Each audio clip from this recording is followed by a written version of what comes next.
welcome back to my channel, Shalene, and for today I'm going to share with you our instant gardening. So flat instant gardening, kahit nasa flat lang po tayo, pwede pa rin po tayong mag-gardening, pero ganito na po siya, instant na. So dito po sa Dubai, usually pagka nag-gardening, ready na. Ayan, binili namin to, ganito na siya. May paso na, may lupa na, may puno, at may bulaklak pa. So, full pack. Full pack na yung ano natin, gardening. So, instant na siya. Instant flat gardening. Ayan, wala siyang amoy. So, ito yung ano, uso dito na bulaklak. Ito yung madalas kong nakikita na binabalot sa mga plastic at tinitinda sa mga flower shop. Pinangre-regalo pag may birthday or pag may Valentine's Day, any occasions. Ayan, ito siya. Ang ganda, ano, wala siyang amoy. Diba sa Pilipinas, lalo na sa mga probinsya, pag nag-gardening, bibili tayo ng paso, maghahanap ng lupa, magtatanim ng puno, tapos didiligan, hihintayin natin na mamulaklak. Dito sa Dubai, high-tech. Ito na, parang instant noodles. So, ito naman, instant flowers. Instant gardening. May nabibili rin ito sa ano, Pilipinas, pero mahal na yun. So, ang kailangan natin yung ano lang, budget meal. So, ito pa. Ayan, ang ganda, no? Ito siya, oh, pagka hindi pa siya namumukadkad. Ganito kulay niya, oh, pula. Ang ganda, oh. Kita nyo ba? Ayun. Pag namumukadkad na siya, nag-iiba yung kulay niya. Pero isang puno lang yan, ah. Isang klase lang sila. Ayan, oh. Ito pa nga yung ano, isang, saan ayun. Diba? Magic. Ayan. Instant flower na magic pa. So, meron pa ditong isa. Ito siya. Puti naman. Ano, katulad niya yung orange tsaka puti. Pero magkaiba sila ng kulay. Yun lang ang pinagkaiba. So, ito puti. Ang ganda. Wala ring amoy. Ayan. So, madali rin itong malanta kapag hindi siya nasa paso o sa lupa o kaya sa tubig. Kasi marami na akong natatanggap ng mga bulaklak na ganito. Nakauligi sa plastic, ano ba, pagka yung may mga okasyon, bibigyan ka ng bulaklak, eto yung nakalagay, ganito. Madali itong malanta, siguro mga 1 or 2 days lang lanta na to. Pero since na nasa paso siya, ayan, hopefully na magtagal siya ng 1 month or 2 months, ganon. Depende sa weather tsaka sa pag-aalaga. Ayan, so, iba ang ganda. Matching siya sa ating view. May dagat pa. O, diba? Tapos may ganyan kang halaman. O, diba? Feeling mo nandun ka lang sa tabing dagat. Feeling lang yun, ha? Ayun. So, meron pa kaming isang hindi. Marami pa pala. Mga apat pa ng paso. So, friends, ito yung aming oregano. Paborito ko talaga amoy nito. Ang bango ng oregano. Ayan, ang lusog. Lusog. Ano rin to, instant din siya, friends. Pinili namin siya, may paso, may lupa na, at meron na siyang oregano. Ang tataba ng oregano nila dito. Usually sa Pilipinas, ang purpose ng oregano, herbal medicine. Yung mga albularya, laging nire-recommend to sa mga nagpapahilot doon na pag may ubo at sipon, umitas ng oregano, lagain, at yung sabaw ipainom sa may ubo or sipon. So, mga friends, hindi po ako albularya, pero madalas po ako uminom niyan doon sa Pilipinas, kaya alam ko uminom ng oregano. Kasi diba sa atin, pagka lang, ubot sipon lang, herbal lang yun. Dito, sa ibang bansa, doktor agad yon. Sa Pilipinas, ayan, mga dahon-dahon. So, alam ko yan. And then, ito, peppermint. Ayan. Siyempre, mabango din to. Ayan. Gusto ko talaga yung mga amoy ng mga halaman. Halaman. Ayan. So, eto friends. Ayan. Peppermint.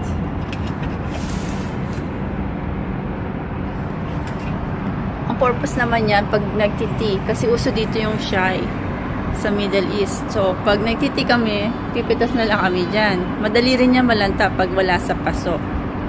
So, sa Pilipinas, hindi ko alam kung anong gamit yan kasi hindi naman kami doon nagpe-peppermint. Meron pa isa. Rehan. Ito ang rehan. Ayan. Rehan. Parang dahon ng sili. Tapos yung amoy niya parang halamang gubat. At meron pang isa. Ayan. Ito hindi ko alam kung anong tawag dyan. Basta alam ko lang ito, rehan, peppermint, tsaka yung oregano. Kasi friends, ang purpose naman nun dito, pambudbod sa mga pansahog sa mga luto-luto. So, mahilig kami dito sa mga luto-luto. Ang ginagawa namin dyan, hinuhugasan, tapos pinapatuyo, mina-microwave. Kahit fresh pa siya, hugasan, microwave. So, natutuyo na siya sa microwave, tapos dinudurog. Tapos, hinahalo sa mga luto-luto. Yun ang purpose nun. Ayan. So, meron pa kami dito sa kusina. Ayan. Ito maganda. Tingnan nyo.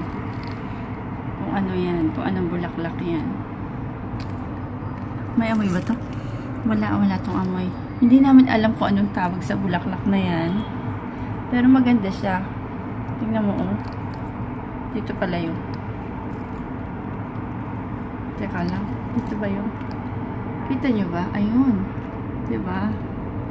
Pagka hindi pa siya nasibol, ganito siya, oh. Ayan. Pag namukadkad siya, ganito na siya.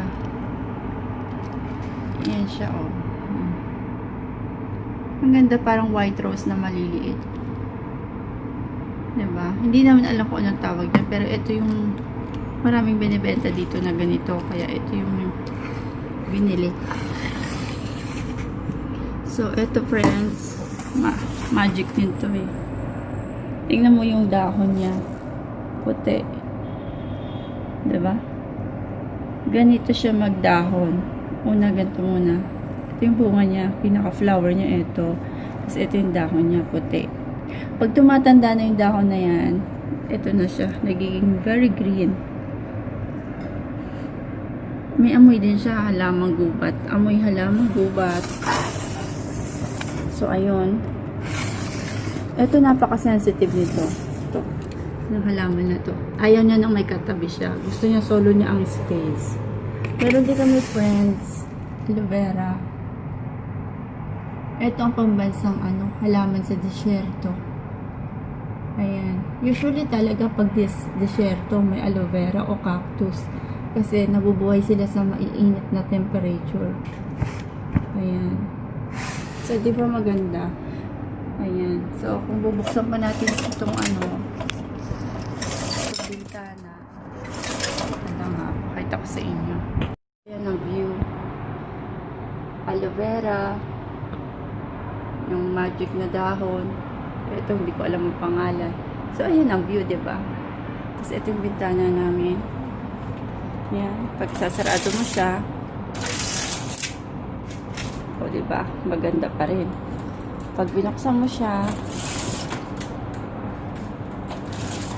mas lalong maganda. Match na match siya dun sa sa may tulay, tsaka dagat. Feeling nature pa rin kahit na nandito tayo sa 10th floor. Nandito tayo sa taas. Sarado na natin kasi gabi na. So, ayun yung view.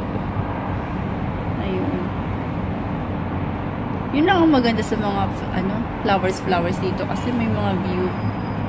Ayan, tapos yung mga nasa gilid na peppermint. Yan. Yan? Pansahog. Ayan. 'Diba? Maganda. So, friends, so I hope you enjoyed the video today. Flower is life. Ayun. Kaya ako po to share sa inyo kasi flower is life. Nature. Enjoy natin yung nature kahit nasa city tayo. Kasi it's from God eh. Parang mapipil mo yung presence ni God kapag may mga nature things tayo. Parang subhanallah, we praise God for this, 'di ba? May mga plastic naman na ganyan pero walang ano 'yun, walang feeling. Pero pagka ano siya, original or nature talaga ng mga flowers or halaman, mafe-feel mo talaga kung gaano ka-great yung Diyos natin, how God created the flowers, the human, the ocean and the sea. So lahat yan signs or paramdam na may Diyos talaga, may Diyos tayo na hindi kayang i-manufacture yan ng tao. Na ma-manufacture nila mga plastic, yung materials, pero the best pa rin yung ano, life cycle ng mga halaman, ng mga any natures. Ayan. So, big fan talaga ako ng natures. Ayan. So, hanggang dito na lang po at I hope na nag-enjoy po kayo ngayon. Thank you for watching and see you next time. Bye!